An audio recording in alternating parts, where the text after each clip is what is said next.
Dans cette vidéo, les gars, je vais vous expliquer pourquoi il ne faut absolument pas faire confiance à votre cerveau dans certaines périodes de votre trading. Vous savez, la majeure partie des traders ont dû se retrouver dans cette situation. Tu vois, cette situation où tu as l'impression de tout faire bien et pour autant de ne pas voir de résultats. C'est-à-dire qu'ils ont l'impression d'être dans un cercle vicieux.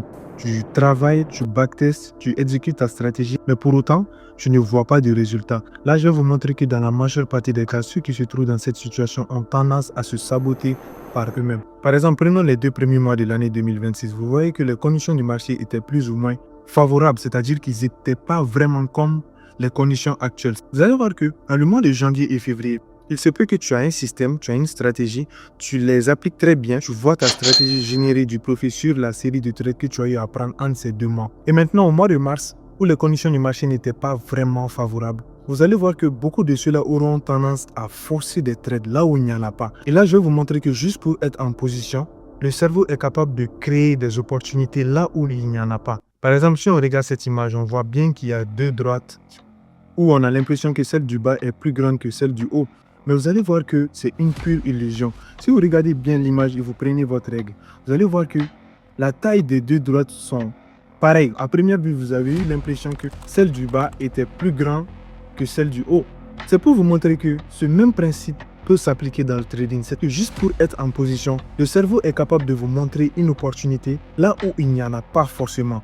Et là, vous allez prendre un trade en croyant exécuter votre stratégie, mais au fond, vous êtes en train de forcer un trade là où il n'y en a pas. C'est pour ça qu'il faut faire très attention. Et vous allez voir que la majeure partie des temps où vous commencez à forcer des trades là où il n'y en a pas, c'est quand vous commencez à être pris émotionnellement. Peut-être vous rentrez dans une série plus ou moins compliquée, ou bien vous avez tellement cette envie de faire du profit dans une condition du marché qui n'est pas favorable à votre système, donc vous êtes obligé de vous forcer à avoir des opportunités là où il n'y en a pas. Et sur du long terme, vous allez voir que ça a un très grand impact sur votre système de trading. Et moi, j'ai eu à causer avec beaucoup de traders francophones et même anglophones. J'ai eu à voir que beaucoup d'entre eux avaient déjà un système rentable, mais vous allez voir qu'ils mélangent beaucoup les bons trades avec les mauvais trades, ce qui fait que les bons trades ne sont pas assez suffisants pour couvrir les bonnes pertes. Car il faut savoir que tu as beau appliquer ton système à la perfection, tu peux quand même prendre une perte. Comme je l'ai dit dans la vidéo précédente, la rentabilité ne se juge pas sur un trade, mais plutôt sur une série de trades.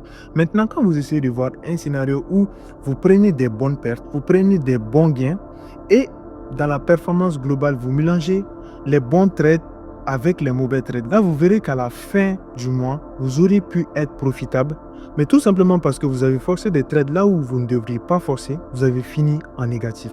Et tant que vous ne comprenez pas que vous devrez arrêter de diluer vos bons trades avec vos mauvais trades, vous allez rester dans un cercle vicieux à toujours croire qu'il vous faut quelque chose de plus pour être rentable. Et vous allez voir que beaucoup de gens restent dans cette optique durant plusieurs années, à croire qu'il y a toujours un élément manquant qui fait que vous ne parvenez toujours pas à devenir profitable. C'est pour dire que c'est un élément très primordial et très important à comprendre pour pouvoir réussir à long terme sur le marché financier.